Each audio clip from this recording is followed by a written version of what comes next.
어떤 식으로 열심히 하면 항상 열심히요.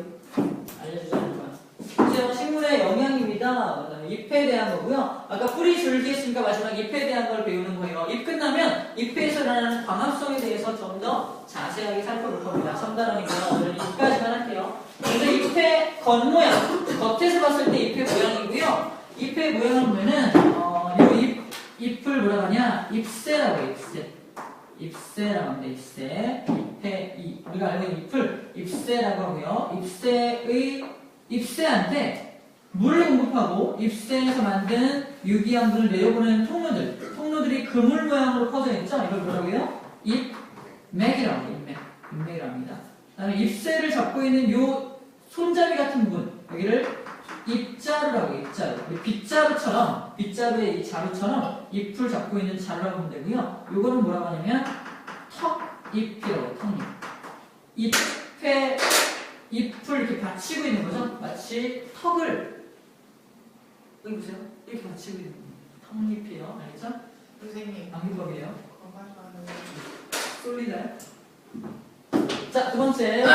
잎의 구멍이 아니라 속 안을 잘라볼 거예요. 어떻게 자른 거냐면 잎을 이렇게 자른 겁니다. 잘라봤더니만 이러한 모양이래요. 바깥쪽에 요 하나하나의 세포들을 뭐라고 하냐? 표피를 이루고 있는 세포라고 합니다. 표피세포예요. 여기 전체는 표피가 되겠죠? 전체는 표피가 됩니다.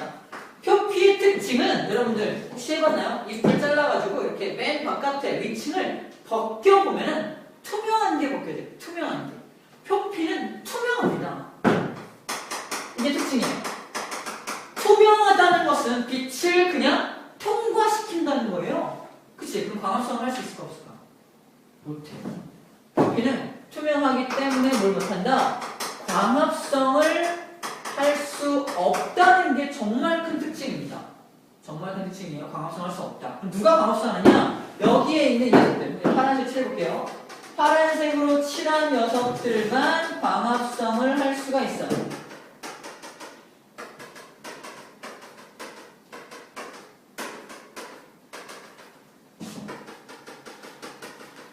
자, 이렇게 파란색으로 칠한 녀석들만 광합성을 할 수 있는데 요 빽빽하게 광합성을 할 수 있는 세포들이 빽빽하게 모여있는 여기를 뭐라고 하느냐? 울타리 조직. 언제부터 합시다. 책상 조직. 책상 조직이라고 하고요. 같은 말로 이게 울타리 조직이에요. 세포들의 모임이니까 조직 같죠? 그지? 하나하나의 세포는 책상 세포일 거고요. 책상 세포들이 많이 모여있는 걸 책상 조직이라고 합니다. 이 책상이 굉장히 빽빽하죠. 책상 조직이고요. 그다음에 마치 잎 전체에 걸쳐서 이렇게 울타리가 쳐져 있게끔 울타리처럼 이렇게 빽빽하게 쫙 쳐져 있다 해서 울타리 조직이라고도 불러요. 광합성이 굉장히 활발하게 일어나겠죠. 자, 그 다음에 여기 있는 이 조직들은 뭐냐면 해면 조직입니다. 해면 조직이라고 해요. 해면 조직은 듬성듬성하게 배치가 되어 있죠. 왜 듬성듬성한지는 좀 이따가 설명할 거고요. 그 다음에 요 밑에 있는 요 세포는 뭘까요? 얘도 표피 세포예요. 얘도 표피인데 위에 있는 표피, 아래에 있는 표피 전부 다 투명합니다. 근데 투명한 것들은 광합성을 못하는데 그 표피 세포들 중에서 일부 요 녀석들만 광합성을 할 수 있게끔 자기 안에다가 엽록체를 갖다 놔요. 이렇게 광합성을 할 수 있게 변한 요런 세포들을 뭐라고 하느냐? 공변세포라고 해요. 공변세포는 이름이 왜 공변세포였냐면 기공의 주변에 있는 세포입니다. 그래서 여기 있는 구멍이 있죠. 요 구멍. 요 구멍을 뭐라고 한다? 요 구멍이 바로 공기가 통하는 구멍이라서 기공이에요. 기공이고 기공의 주변에 있는 세포라서 공변세포라고 외워주면 됩니다. 기공과 공변세포예요. 공변세포는 뭐 할 수 있다? 광합성을 할 수 있다라는 겁니다. 얘도 광합성할 수 있죠? 얘도 광합성할 수 있죠? 얘도 광합성할 수 있습니다. 광합성을 하는 걸 찾아봐라. 1번 책상 조직, 2번 해면 조직, 3번 공변세포예요. 이 세 가지만 광합성할 수 있고 나머지는 광합성할 수 없다라는 거예요. 보니까 기공은 위에는 없죠? 아래만 있죠? 첫 번째, 기공이 왜 아래에만 위치하냐? 기공의 역할이 뭐냐면 바로 공기가 들락날락 해야 돼요. 공기가 들락날락. 봐요. 얘가 광합성을 하려면 잠깐 끊어볼게요.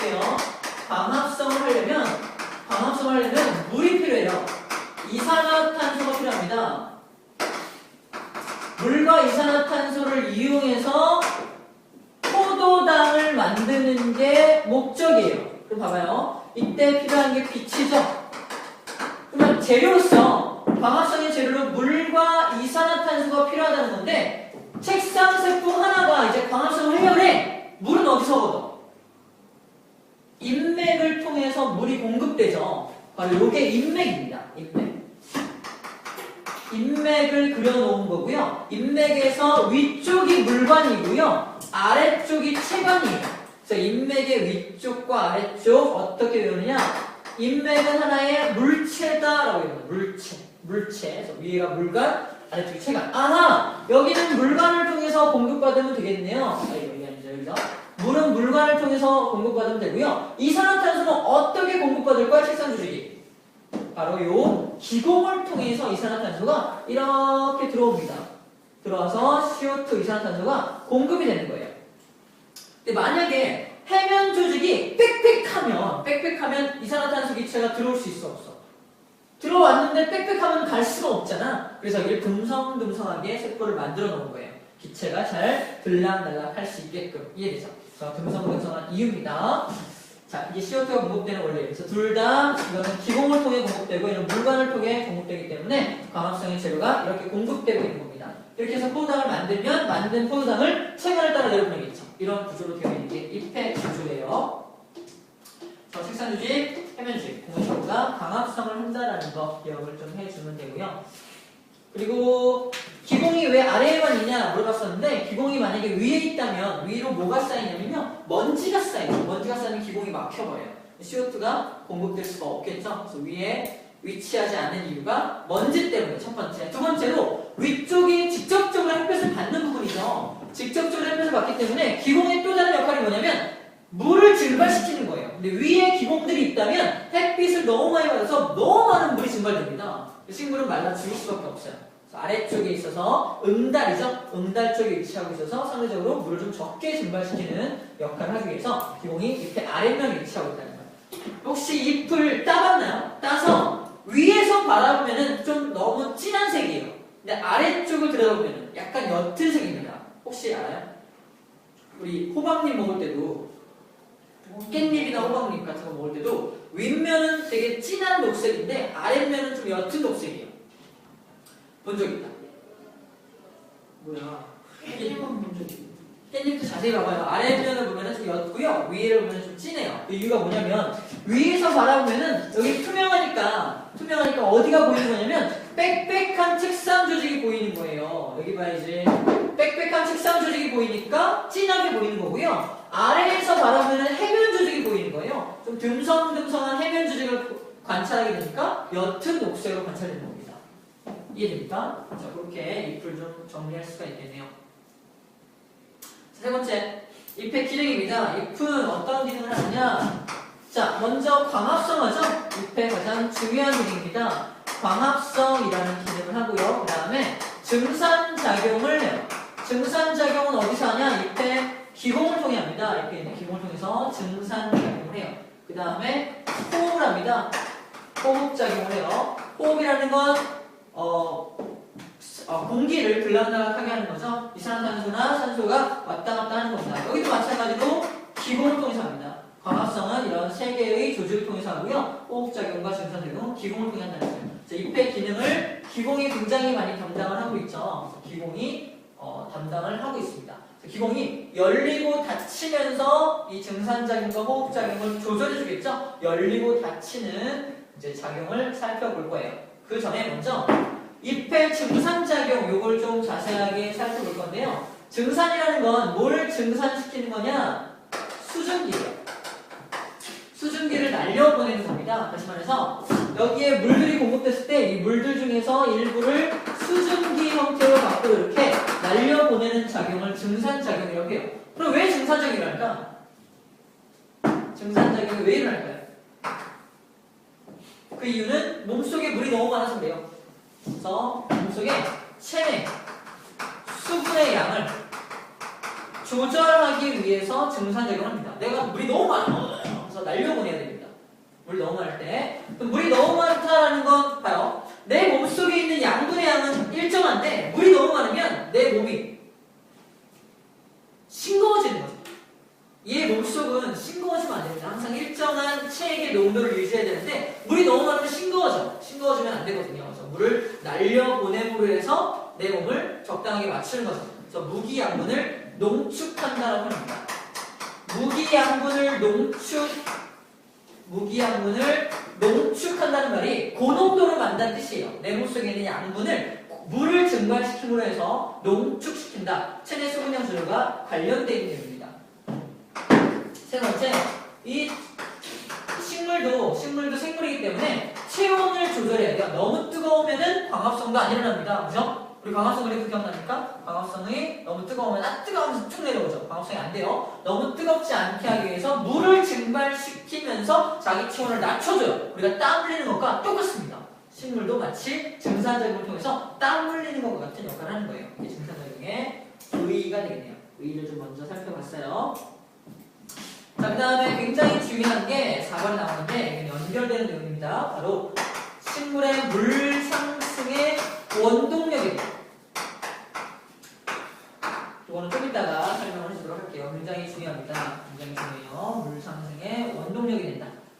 자, 그러면 이렇게 잎의 증산작용이 이러한 이유로 일어나야 되는데 어떨 때 더 증산작용이 잘 일어나느냐? 한마디로 표현하면 어떤 조건이냐? 빨래가 잘 마르는 조건과 완전 똑같습니다. 어떨 때 빨래가 잘 말라요? 온도가 높을 때, 비 오는 날, 맑은 날. 맑은 날은 습도가 낮은 날이죠. 바람이 잘 불 때, 안 불 때, 잘 불 때, 그쵸? 이런 내용들. 햇빛이 강할 때, 온도가 높을 때, 바람이 잘 불 때, 습도가 낮을 때. 체내의 수분량은 많을 때 잘 일어나겠죠? 책에 15쪽 맨 위에 정리가 되어 있습니다. 그거는 빨래가 잘 마르는 조건과 완벽하게 일치하고 있어요. 이해죠? 자, 그러면 이렇게 증산작용이 일어나는 이제 과정을 볼 건데, 여기를 좀 확대해 볼게요. 여기.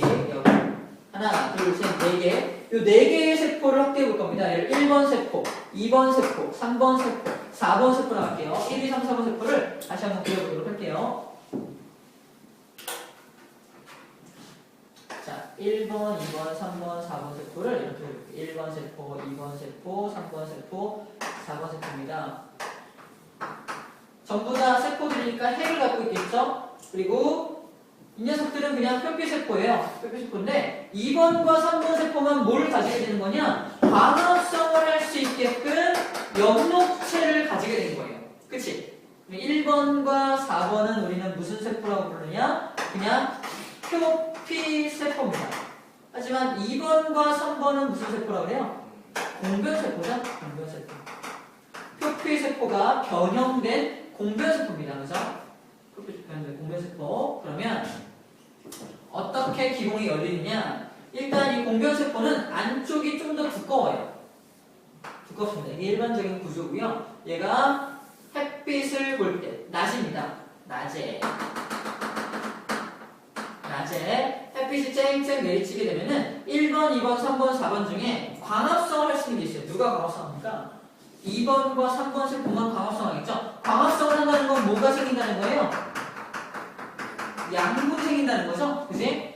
포도당이라고 하는 양분들이 생겨나는 거거든요. 그러면 1번, 2번, 3번, 4번 중에 2번과 3번만 고농도로 바뀌는 거예요. 그러면 나머지 1번과 4번은 상대적으로 저농도가 되니까 저농도에서 고농도로 뭘 보내줘요? 물을 보내주겠네요. 그치? 물이 들어가면 2번과 3번이 부풀겠죠. 부풀겠죠. 부푸는 걸 우리는 팽압이 증가한다고 표현합니다. 2번과 3번이 쭉 부풀어요. 부푸는데 이쪽 두꺼운 쪽은 안으로 이렇게 말려들어갑니다. 3번도 마찬가지로 이렇게 부푸는데 두꺼운 쪽은 안으로 이렇게 말려들어가요. 그럼 여기에 뭐가 생겨? 구멍이 생기죠? 이 구멍을 뭐라고 부른다? 바로 기공이라고 하는 겁니다. 기공. 낮에는 그 기공이 열린다가 되겠죠? 기공이 열린다가 됩니다. 이러한 원리로 기공이 열립니다. 그럼 밤이 됩니다. 밤이 되면은 여기 양분들을 다 씁니다. 세포들이 양분을 다 써먹기 때문에 다시 농도의 차이가 없어져요. 아까 들어왔던 물이 다시 다 빠져나가는 겁니다. 빠져나가면 다시 기공이 닫히겠죠. 기공이 다시 닫힙니다. 기공이 열리고 닫히는 원리가 바로 이런 양분과 삼투압, 팽압 이해죠? 이러한 원리로 기공이 열리고 닫힙니다. 기공이 열렸을 때 이러한 증산작용이 일어날 거고요. 기공이 열렸을 때 호흡작용도 일어나겠죠. 이해됩니까? 자, 그럼 증산작용에 대한 실험을 좀 볼게요. 증산작용이 어떨 때 잘 일어나냐? A라는 시험관과 B라는 시험관과 C라는 시험관이 있어요. 전부 다 뭘 받아놓은 거냐면 물을 받아놓은 거예요. 물을 받아놓고서 위에다가 기름을 한두 방울 떨어뜨려요. 왜 떨어뜨립니까? 물이 자체적으로 증발하지 말라고. 기름막이 있으면 증발하지 못하겠죠. 자체적으로 증발하면 실험이 안 됩니다. 자체적으로 증발하지 않도록 기름을 떨어뜨려주고요. B하고 C라는 시험관에다가 잎이 똑같은 개수의 잎이 달려있는 식물을 둘 다 꽂아놔요. 근데 C에만 뭘 씌우냐? 이렇게 봉지를 씌웁니다. 봉지. 투명한 비닐봉지를 씌워요. 그러면 어디가 제일 증산작용이 활발할까요? B겠죠.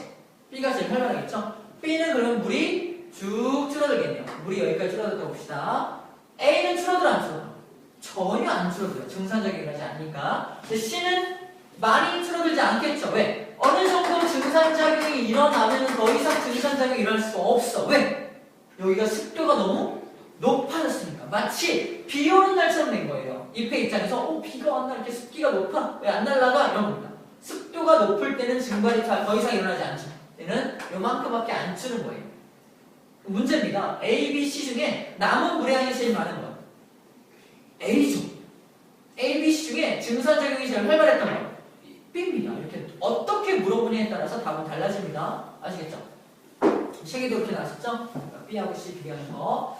자, 그 다음에 증산작용의 의의 중에서 가장 중요했다고 했던 물 상승이 오는 경우. 증산작용이 일어나면 왜 물이 상승하느냐 이거예요. 여기가요.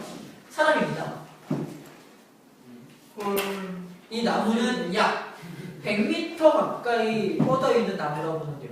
그러면 이 나무의 위까지 물이 전달돼야지만 이 잎들은 물이 있어야지 뭐 할 수 있어? 광합성할 수 있잖아. 물이 없으면 광합성 못하죠. 여기 있는 이 잎들도 광합성 분명히 해야 되죠.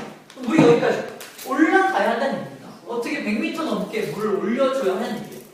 사람의 힘으로 한다면 엄청난 커다란 이런 모터를 이용해서 강한 압력으로 올려줘야지만 겨우겨우 올라간 높이에요. 근데 식물이 저절로 쭉 빨아올립니다. 어떻게? 바로 이겁니다. 어디 갔어? 의의만 나왔네.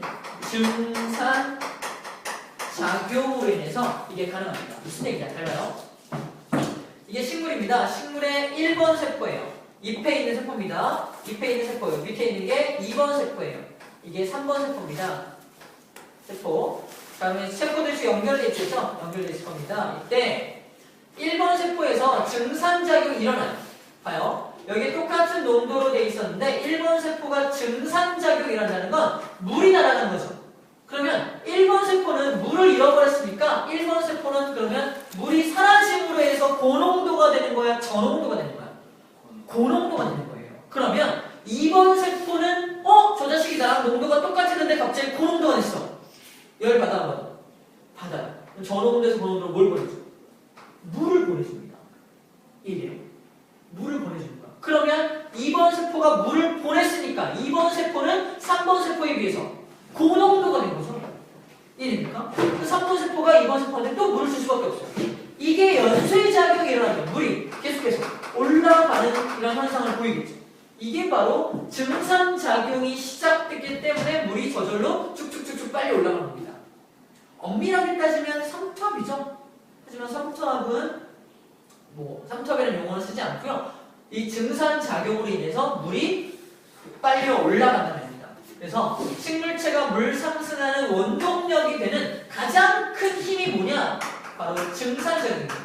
증산작용이 가장 큰 힘을 차지해요. 그러면 증산작용만 가지고 여기를 올라갈 수는 없거든요. 또 누가 도와주느냐? 물분자 간에 잡아당겨줍니다. 여러분들 이런 거 본 적 있죠? 아빠 창문에 비가 옵니다. 비가 오는데 이 빗물 옆에 빗물이 툭 떨어졌는데 이 두 개 빗물이 탁 붙어버려요. 물방울들끼리 툭툭툭 붙어버리는 모습을 볼 수가 있어요. 왜 그러냐면 물방울과 물방울은 서로 잡아당기는 힘이 있습니다. 이게 바로 물분자 간의 응집력이에요. 응집되려는 힘. 무슨 말이냐? 위에 있는 물분자가 아래에 있는 물분자를 땡깁니다. 너 이렇게 올라와 도와준다는 거예요. 증산작용이 올라가고 있지만, 증산작용으로 올라가고 있지만, 위에 물분자가 올라가면서 아래 물분자도 같이 땡기고 올라간다는 얘기입니다. 증산작용을 도와주는 힘으로 작용할 수 있다는 거죠. 세 번째가 뭐냐면, 모세관 현상입니다.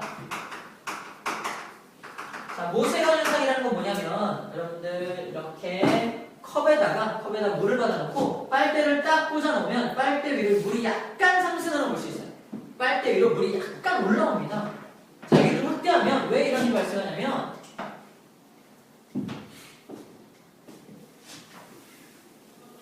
확대하면 빨대가 이렇게 있고요. 물이 이렇게 있죠. 물이 이렇게 있을 때 물분자들이 이렇게 있죠. 물분자들이 있을 때 물분자들끼리 서로 잡아당기는 힘보다 물분자를 여기 요 벽이 잡아당기는 힘이 더 강해요. 이걸 부착력이라고 해요. 자, 둘이 붙어있지 않고 얘가 위로 위로 빨리 올라갑니다. 얘는 물분자 응집력 때문에 또 따라 올라가요. 또 딴 걸 땡깁니다. 이렇게 땡겨요. 얘가 또 위로 올라가겠죠. 땡기고. 그래서 약간 이렇게 상승하는 모습을 볼 수 있다는 얘기예요. 우리 이걸 어디서 관찰할 수 있냐? 메스 실린더의 눈금 볼 때 약간 벽에 붙어 있는 것들이 있기 때문에 가운데를 읽는다는 거 배웠어요. 그지? 메스 실린더의 눈금을 읽을 때, 이러한 눈금을 읽을 때는 그 가운데 부분을 읽어준다라고 배운 적이 있습니다. 마찬가지로 또 메스 실린더의 부착력 때문에 부착된 걸 제외한 나머지를 읽어준다는 거예요. 자, 그러면 물의 입장에서 약간 올라가는 힘이 발생한 거죠. 약간 올라가는 힘이 모세관 현상이 올라가는 힘으로 도와준다는 거예요. 모세관 현상도 물 상승의 일부 원동력이 됩니다. 마지막 네 번째예요.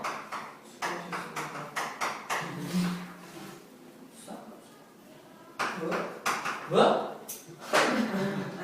오요. 이런 선생님 열심히 설명하는데 수고하셨습니다. 모세관 현상 하나를 수고하셨어요. 모세관 현상 한다. 오해하지 않게 말해야지. 뿌리학을 뿌리학 따위는 듣고 싶지 않습니다. 그렇잖아. 뿌리학이 뭐냐면 뿌리가 물을 흡수하죠. 무슨 힘으로? 삼투압이죠. 삼투압이라는 힘으로 흡수하죠. 봐봐. 물이 밀고 들어옵니다. 물이 밀고 들어온 물이 위에 물을 쳐 올리겠죠. 그것도 마찬가지로 약간 물을 상승시키는 원동력이 될 수 있다는 거예요. 그걸 뿌리압이라고 합니다. 여기까지가 식물보다 물을 상승시키는 원동력을 정리했어요. 자, 15초까지 정리가 됐고요. 우리 숙제는 17쪽까지를 풀어오는 숙제예요. 17쪽까지 풀어오는 숙제입니다. 그리고 지금 페이퍼에다가 오늘 날짜 쓰고요. 오늘 뿌리, 줄기, 잎까지 정리했습니다. 지금 정원이 잘 썼네요. 정원이가 쓰는 거 참.